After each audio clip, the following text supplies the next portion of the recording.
Assalamualaikum warahmatullahi wabarakatuh. Perkenalkan, nama saya Nadia Nisrina dengan NIM 2196264, kelas S121 IK 7 dari Fakultas Ilmu Ekonomi dan Sosial Universitas Amikom Yogyakarta. Kali ini saya akan membahas tentang bijak dalam menggunakan media sosial untuk ujian akhir semester mata kuliah Public Speaking. Sebelum masuk dalam topik bijak menggunakan media sosial, kita akan membahas terlebih dahulu apa itu media sosial. Sudah banyak sekali pengguna media sosial yang ada di Indonesia, terutama seperti Instagram, Twitter, dan lainnya. Nah, untuk pengertiannya itu sendiri, media sosial adalah media berupa situs atau aplikasi yang melibatkan teknologi berbasis internet yang mendorong penggunanya saling terhubung satu sama lain. Entah itu dengan orang terdekat, orang kita kenal, atau bahkan orang asing yang belum pernah kita temui sebelumnya.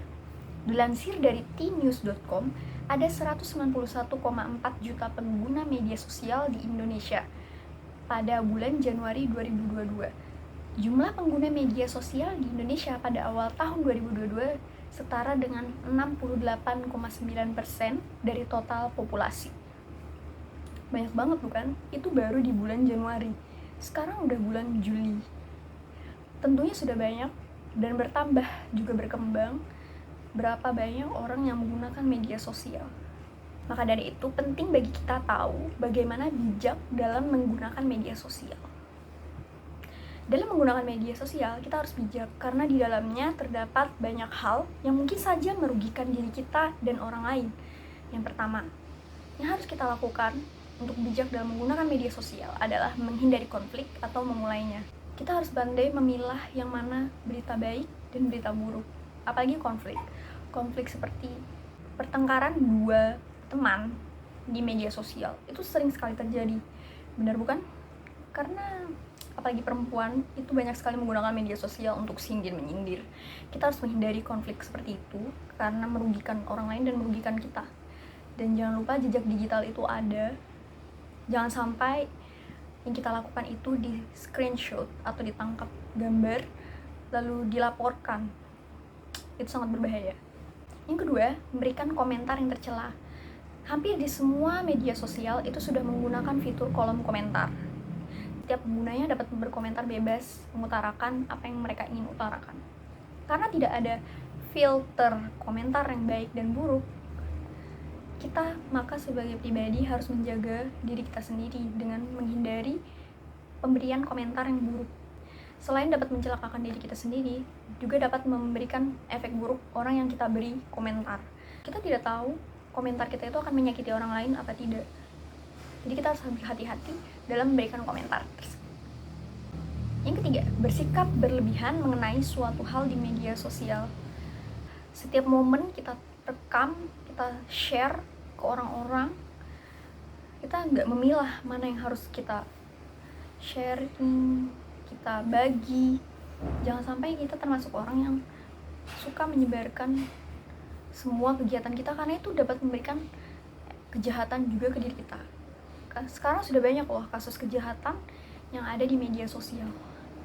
Salah satunya penjahat yang mengulik kegiatan keseharian kita melalui media sosial. Yang keempat, yaitu cermat menilai dan melihat suatu berita.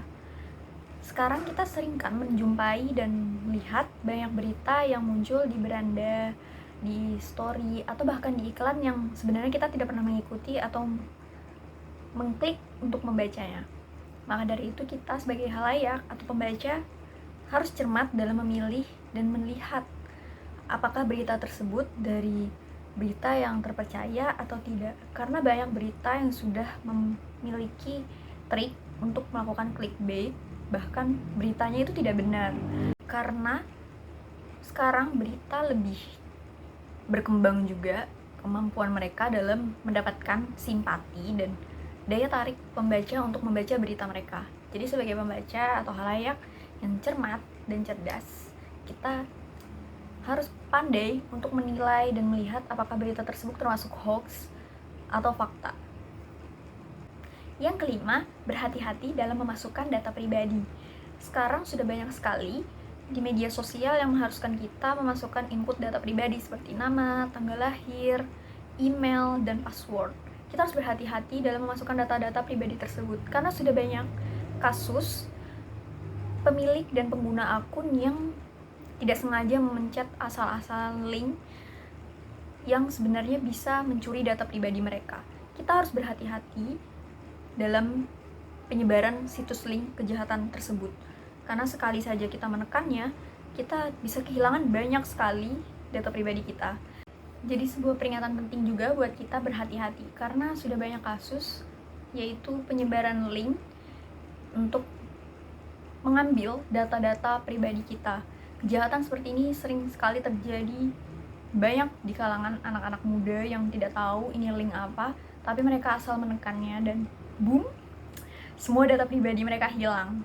Jangan sampai kita menjadi korban berikutnya ya teman-teman.